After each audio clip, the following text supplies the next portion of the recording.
Hi folks and welcome to the Irish History Podcast. My name is Finn Dwyer and this is Fatal Feuds 4, The Fall of the Red Earl. This show opens as Ireland stands on the brink of one of the biggest battles in our medieval history, the Battle of Athenry. Previous instalments of the Fatal Feuds series have seen the de Burgh family emerge as a superpower in medieval Ireland, that is until 1315 when the Scots invaded Ulster. In part 3 we saw how the Scot Edward Bruce enjoyed a stunning victory over Richard de Burgh, the Red Earl of Ulster, at the Battle of Connaught, where he also took William Leah de Burgh prisoner. Shattered by that defeat and the loss of William Leah, the de Burgh family faced an uprising in their lordship of Connaught as their one-time allies, the O'Conors, attacked them. At the end of the last instalment of Fatal Feuds, the Red Earl paid an enormous ransom for his cousin William's freedom, as he needed him to fight the O'Conors. This show opens as William Leah de Burgh arrives back in Ireland.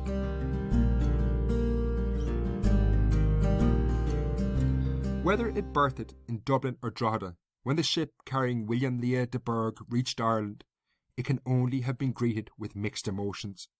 While the man undoubtedly was the best battle commander the Normans in Ireland had, the ransom paid for his freedom was staggering. The Red Earl of Ulster, Richard de Burgh, had betrayed the garrison of Carrickfergus Castle and effectively handed them over to the Scots for his cousin's freedom. In July, the Red Earl had diverted several ships packed with food for that garrison to Scotland as one of the conditions of William Leah's ransom. Under siege for nearly a year, this guaranteed the garrison would have to surrender. Indeed, when the gates of Carrickfergus would finally open to the Scots in autumn 1316, the garrison had been reduced to eating the bodies of Scots prisoners.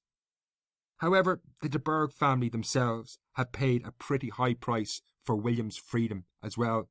As he left Scotland, his infant son Edmund had taken his place in captivity. The risks of this move and the dangers facing the youngster were very real. The Scots wanted the baby as a hostage, plain and simple. William Leah had to swear not to attack the Scots in Ireland again, and if he broke that vow, his young son's life would be forfeit. While you might think no one would stoop so low as to kill an infant, the previous 20 years of warfare between England and Scotland had seen acts of barbarism that would make your blood run cold. If chroniclers are to be believed, the famous Scots leader in this war, William Wallace, aka Braveheart, wore a belt fashioned from the skin of an English official, Hugh of Cressingham. The life of this child would have troubled few if his father double-crossed the Scots. While so many suffered for his freedom, William Leah had been brought back to Ireland for one purpose and one purpose alone. He was not going to risk his son's life by fighting the Scots in Ireland. Instead, he would risk his own life by heading into the cauldron that was the west of Ireland, where the Normans were on their knees, facing raids and attacks from the O'Conors. He was going to try and organise the defence of his family's lordship of Connaught that seemed in danger of being completely overrun by the O'Conors, who had turned against their former overlords. His chances of success did not look good. While the de Burghs had once dominated the west of Ireland with an iron fist, much had changed during William Leah's year in captivity. Their defeat by the Scots in 1315 had shattered the de Burgh family's power, and they increasingly looked like an ageing champion fighter, past their prime and somewhat out of shape after their defeat. They had taken multiple blows in the past year and seemed increasingly unable to defend themselves. To make matters worse, while the de Burghs looked like they were past their peak, their main enemies in the west, the O'Conor family, had found in their young king a man who was a rising star.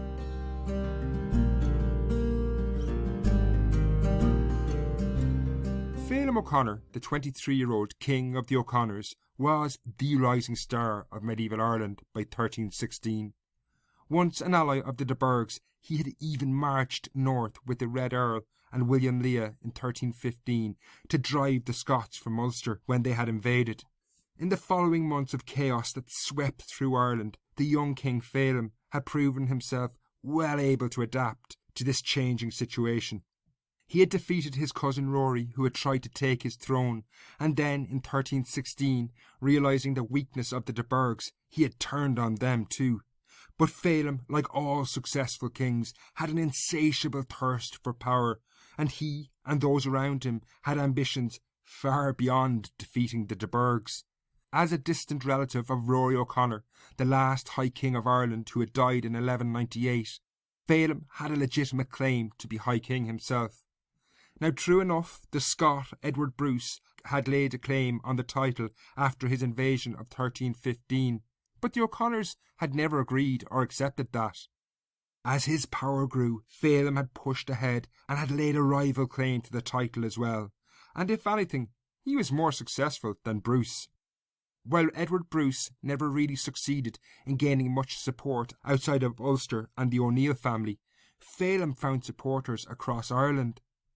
The weight of history pushing Phelim forward must have been remarkable. He looked like someone who could extend his power over large parts of Ireland, the first Gaelic Irish man to do this in well over a century. The first step was to reverse the Norman invasion of his homelands in Connacht, and through early 1316 he raided and ravaged the Norman castles and lands in the west. However, by July, after the return of William Lea de Burgh, he knew the Normans were now steeled by the presence of this legendary battle commander. Phelim acted decisively, calling his allies to march on de Burgh, who was at the town of Athenry amassing an army. This call met with success, as kings from a far field as Munster and Meath rallied to his standards. The enormity of the battle that now lay ahead at Athenry could not be overestimated. If defeated, it was hard to see how the de Burghs could ever recover. However, as he moved south through Connacht, moving inexorably towards his destiny at Athenry, Phelim was too smart to take anything for granted. He knew the man waiting for him there, William Lea de Burgh, only too well. Having fought in battles across the west for over 20 years, de Burgh was a renowned warrior. In a very different time 7 years earlier, but what seemed now like a lifetime ago, it had been William Lea who had installed Phelim as king of the O'Connors by bringing a Norman army into the O'Connor lands to support Phelim's bid to be king. The terror William Lea struck into the Gaelic Irish of the West had worked on that occasion. To win, Phelim would now have to overcome that fear in the battle ahead.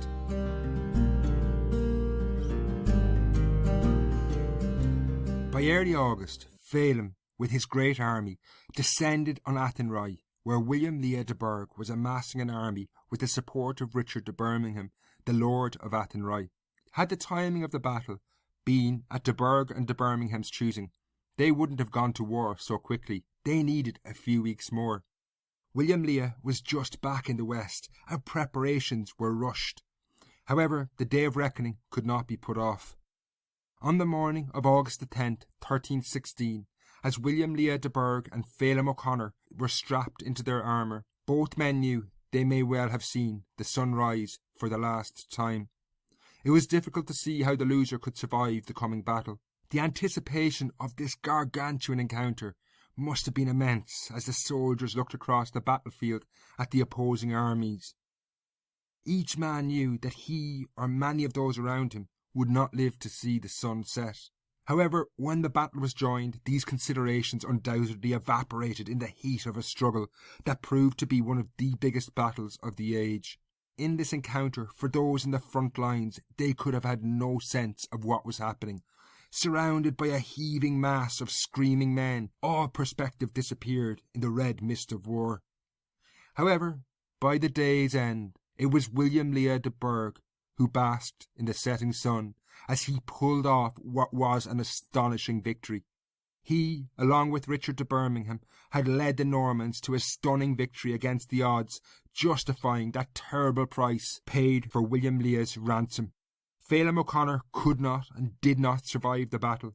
The 23-year-old was killed at Athenry with thousands of others.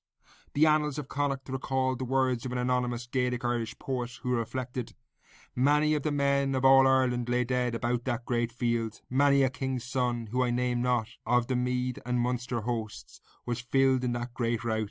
My heart rues the fight." In his great victory, William Lea de Burgh had stopped a total collapse of his family's power in the west, and immediately afterwards he began to push home the advantage. Gathering his forces, he pushed north into the heart of the O'Connors' territories, where the remainder of the family submitted to his immense power. They were utterly shattered by their defeat. However, the de Burghs were still a significantly weaker force than they had been, and this was evident for all to see. When William Lea tried to break the resistance amongst the MacDermots of Moylurg in North Roscommon, he failed and he could not make them submit. While the Battle of Athenry ended the aspirations of the O'Connors, it didn't return peace to the west. In the aftermath, the dead King Phelim's cousin succeeded him, but this just triggered a murderous cycle of violence among the O'Connor family. Within 4 months, this successor was deposed and killed by the hand of his own cousin. In 1317, Turlough O'Connor took power, but he scarcely lasted a year before he too was deposed. In another round of assassinations and coups, Cathal O'Connor eventually took power, but he had to turn to William Lea de Burgh for support and protection in fear of his own relatives. The peace that followed this was temporary, to say the least. While William Lea de Burgh could still command the fear and respect of many, he could no longer rule the West as he once had, imposing peace on families such as the O'Connors. Various factions of that family continued to vie for power in a violent struggle. But that said, after the crushing defeat at Athenry, none risked a direct confrontation with the de Burghs. Elsewhere, the de Burgh family fortunes were still plummeting. The Scots had total control over their lands in Ulster, and William Lea didn't dare lead his victorious armies against them in fear of his son's life, who was still a prisoner in Scotland. Meanwhile, a very serious situation developed in 1317, when the family patriarch, the Red Earl, was caught up in and became the target of one of the earliest popular rebellions in Dublin's history.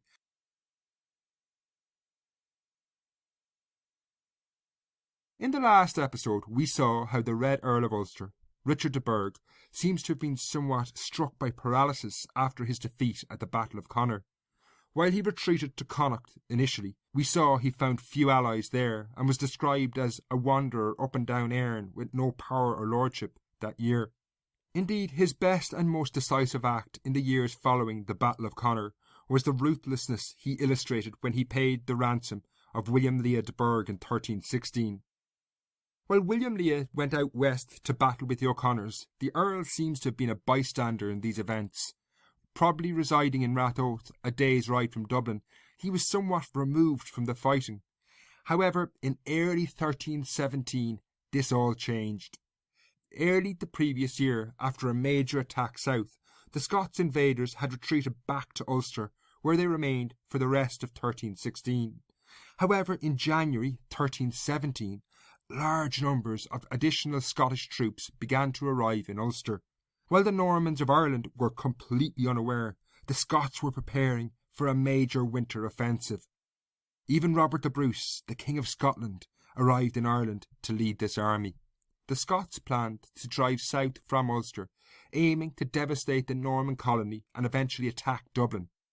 If this port, the political heart of Norman Ireland, fell, it could be a fatal blow, and the Scots had good reason to be hopeful. The Norman resistance since their arrival in Ireland had been woeful, and yet again, when the Scots marched south in January 1317, they caught the Normans off guard. No preparations were made, and the first the colonists seemed to know of what was happening was when the Scots forces poured through the gap of the north from Ulster into the colonial areas of Louth and Meath. The Red Earl, now residing at Rathoath in Meath, was clearly in danger, and he immediately fled ahead of the advancing Scots to Dublin. Arriving in the city and bringing news of an imminent attack, de Burgh took up residence in St. Mary's Abbey, a large religious complex that stretched along the north bank of the River Liffey. With word that the Scots were only days away, panic swept through the streets of medieval Dublin. This understandable hysteria was infused with deep resentments that had bubbled away in the city for well over a decade, producing an explosive situation. These resentments began to focus on the Red Earl himself, so it's worth taking a look at them in detail. The resentments and tensions originated in the actions of Norman colonial armies raised by the nobility to fight for the king in Scotland over the previous few decades. These armies were notoriously unruly and caused mayhem even when they were on home soil. As early as 1306, Dubliners had attacked and killed several soldiers in the Coombe outside the city walls. To make matters worse, supplying these armies fueled tensions in the city even further. Purveyors, those contracted to purchase supplies for the king's armies, were prone to arriving in Dublin, taking what they needed, and reimbursing merchants with little more than promises of future payment. These purveyors had sparked organised opposition as early as 1304, when the reigning mayor of Dublin, Geoffrey de Morton, was imprisoned for spearheading resistance. The Bruce invasion had only made this situation worse. In 1315, when the Justiciar, Edmund Butler, marched through the city on his way north to fight the Scots, his army had ransacked the suburbs of Dublin. Now, in 1317, as the city faced siege, none of these troublesome armies were on hand. When the Red Earl arrived in the city in February, bringing news of the impending Scottish siege, this proved too much for the residents of Dublin to bear. The fact that the most powerful noble in Ireland, Richard de Burgh, had arrived with little more than a private retinue seeking refuge in Dublin crystallised many of the problems the nobility caused for the people of Dublin. This led to a climate of tension, anger, paranoia and fear in the city. The Scots had already carried out terrible massacres, and the population of Dublin could expect no mercy if the walls were breached. Increasingly, the anger in Dublin began to focus on the Red Earl himself. No one represented noble interests more than this man, who had dominated life in Ireland since the 1280s. In this climate, old rumours that de Burgh was in fact helping the Scots resurfaced and circulated through the city. These were totally untrue, but even the fact that the Earldom of Ulster had been more or less destroyed by the invading Scots did not convince the panic-stricken Dubliners. It's easy to see, though, how the case against de Burgh could have resonated among a population in very real fear. The Red Earl had just arrived ahead of the Scottish army that was about to besiege Dublin, and that force was led by none other than Robert the Bruce, who, as we saw in previous shows, was de Burgh's son-in-law. This was ripe for conspiracy theories, and some began to argue de Burgh was in fact going to betray Dublin to the Scots during the coming siege. On February the 21st, these tensions reached breaking point when a mob led by the mayor, Robert of Nottingham, marched out of the city and made their way to St. Mary's Abbey. On reaching the walled compound, they demanded the Red Earl be handed over to the mob. This was an explosive act for the time. For commoners to seize a noble like Richard de Burgh was unheard of. Inside the walls of St. Mary's, Richard de Burgh didn't need to think much about how he was going to respond to this.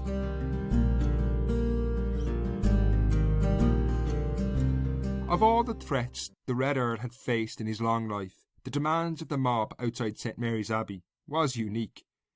In the medieval world, figures like de Burgh could expect to be attacked by other nobles, like he had been during his struggle with the Lord of Offaly, John Fitzthomas. Such figures were fellow aristocrats like de Burgh. However, for commoners to attack him was not only an affront to de Burgh, but the entire medieval order. In this context, de Burgh refused to yield to the mob's demands, a dangerous course of action given he was heavily outnumbered. The crowd was in no mood for compromise. They had little time for negotiation. The Scots were, after all, bearing down on the city, so they launched an assault on St. Mary's Abbey, but the Earl's private retinue launched a ferocious resistance. 7 were killed, but still Richard de Burgh would not relent. Unwilling to back down, the crowd then set the quarters of St. Mary's Abbey, where the Red Earl was, on fire, and eventually he was forced out by the flames. Richard de Burgh was then brought across the river to Dublin, where he was imprisoned in the city castle. His fate was now in the lap of the gods. No one knew what would happen. If Dublin fell to his son-in-law Robert the Bruce, the Earl would be captured in what was probably the most humiliating scenario imaginable. However, de Burgh could do nothing but wait. The Scots eventually arrived in the north bank of the River Liffey a few days later. Expecting a direct assault on the city walls on the 24th of February 1317, the inhabitants of Dublin made a desperate attempt to defend their city. They knew the Scots would launch their attack from the west side. Dublin was protected by rivers on the other approaches. In what was not an uncommon tactic, the Dubliners decided to burn the suburbs of this western side to deny the Scots any cover from the rain of arrows that they would pour down from the walls. However, this fire, set on the night of the 23rd of February, raged out of control. The Scots awoke the following morning to find Dublin ringed in an inferno. Rather than expend huge energy taking a city already partly in ruins, whose citizens would clearly mount a tenacious defence, Robert the Bruce decided to break off the siege. However, the cost for Dublin was tremendous. Around 75% of the city's houses, mainly in the suburbs, had been destroyed. Inside Dublin, while the Red Earl himself was saved the humiliation of being taken by his son-in-law, the population of the city still would not release him. Indeed, if anything, they were increasingly radicalised in what was one of the earliest uprisings in the city. A set of demands issued by what was called the common folk of Dublin petitioned the king, calling for more fair and just governance in Dublin. However, as the saga dragged on, the population of Dublin knew they faced a tricky situation. They had taken the most powerful man in the land hostage, and they would eventually have to release him. But first they knew they needed to negotiate terms, otherwise they could face severe punishment. This meant the Red Earl would have to linger in prison for months, as no one had the time to deal with the situation or come to his rescue. In times past, William Lea de Burgh might have marched on the city, but in 1317 he was still dealing with upheaval in the west. The Norman leader, Maelor de Exeter, was killed, and Ballymoe Castle was burned that year. Meanwhile, the other nobles of Ireland had their hands busy dealing with the Scots. After he broke off the siege of Dublin, Robert the Bruce marched south into the Barrow Valley before swinging west to burn southern Kilkenny and much of Tipperary. However, it was in this campaign, in the spring of 1317, that the war finally started to turn against the Scots. Edmund Butler the Justiciar was now stalking Bruce with his own army. Then, on April the 4th, Roger Mortimer finally landed in Ireland with another army raised in England. Rather than get caught between these two forces, the Scots retreated back to Ulster. This moment was decisive. On reaching Ulster, Robert the Bruce returned to Scotland, leaving his brother Edward in Ireland. While the balance now seemed to be moving towards the Normans, Mortimer and Butler didn't pursue the Scots, but instead set about re-establishing order across the south of Ireland. 2 years of war had provoked numerous Gaelic revolts, but the most serious situation was that of the Red Earl in Dublin.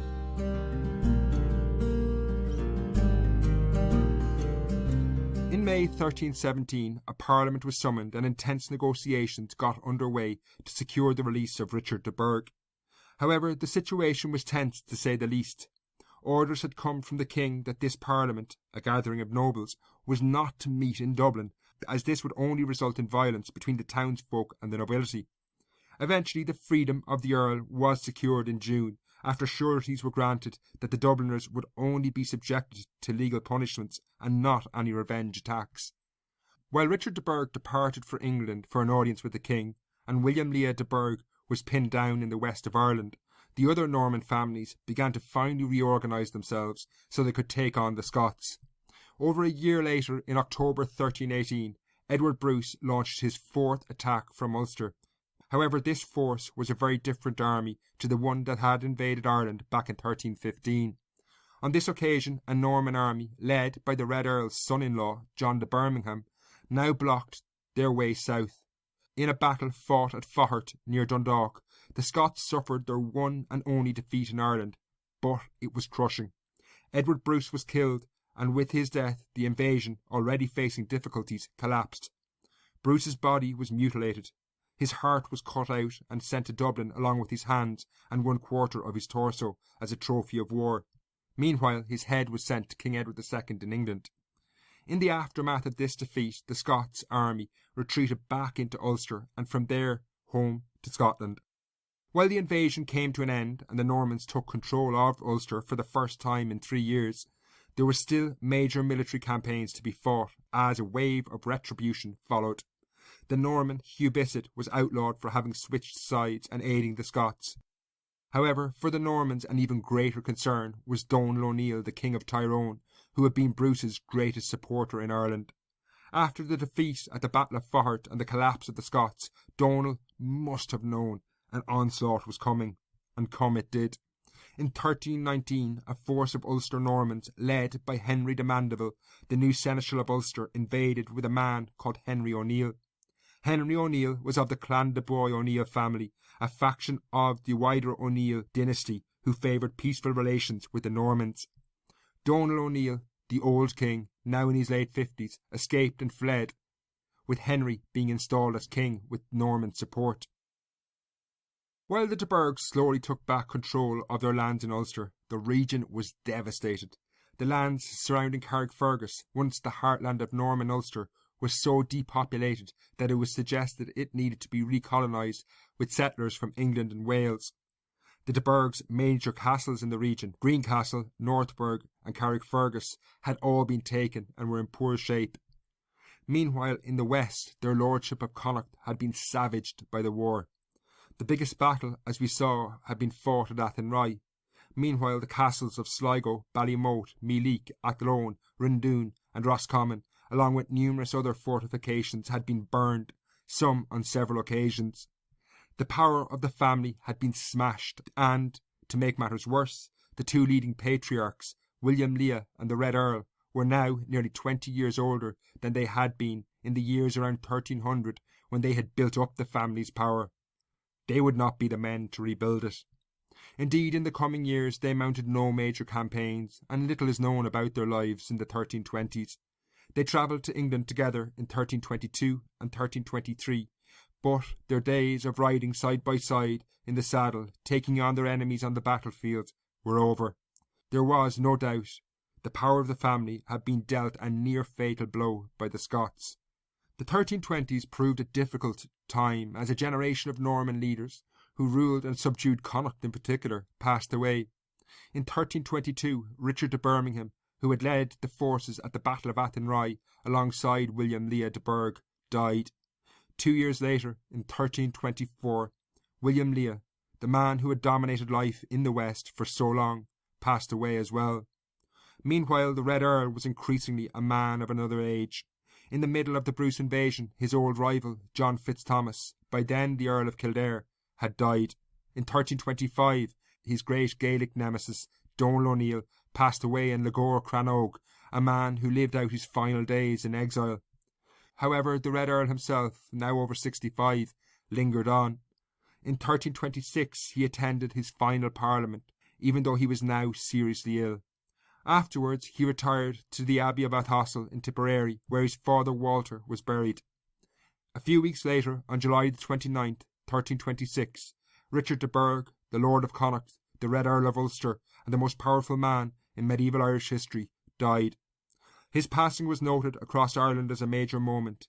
The annals of Connacht eulogised him as the Lord of Ulster and Connacht and the best of all the Gauls in Ireland.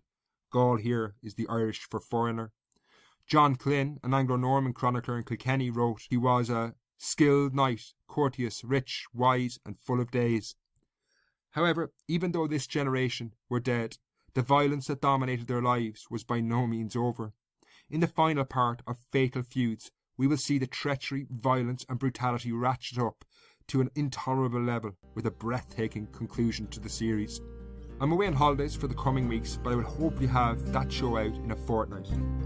Until then, slán.